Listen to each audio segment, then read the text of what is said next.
নমস্কার বন্ধুরা, আশা করি সবাই ভালো আছেন। আজ একটা ভিডিও নিয়ে আপনাদের সামনে এসেছি।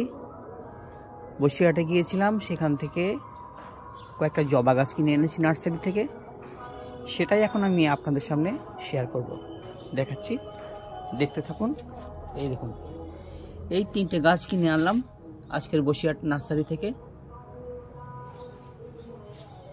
3টে গাছ, প্রত্যেকটির দাম নিয়েছে আপনার 40 টাকা করে। বেশ সুন্দর লাগছে না? এছাড়াও কিছু জবা গাছ আছে আমার কালেকশানে, যার মধ্যে কয়েকটা ফুল এখন ফুটে আছে, সেটা আমি দেখাতে পারবো আপনাদের। এই দেখুন, একটা হলুদের মাঝে সাদা, এই একটা ফুল ফুটে আছে। এছাড়া পাশে দেখতে পাবেন, এই দেখুন একই গাছে 2টো ফুল ফুটে আছে। এছাড়া সাদা ফুলটা তো আছেই, আর কয়েকটা গাছে কুড়ি ফুটে আছে, যেগুলো এখনও ফুল ফুটেনি। আশা করছি এর মধ্যে কিছু কিছু আগামীকাল ফুটবে। তো ঠিক আছে, দেখতে থাকুন আমার ভিডিও, আশা করি ভালো লাগবে। নমস্কার।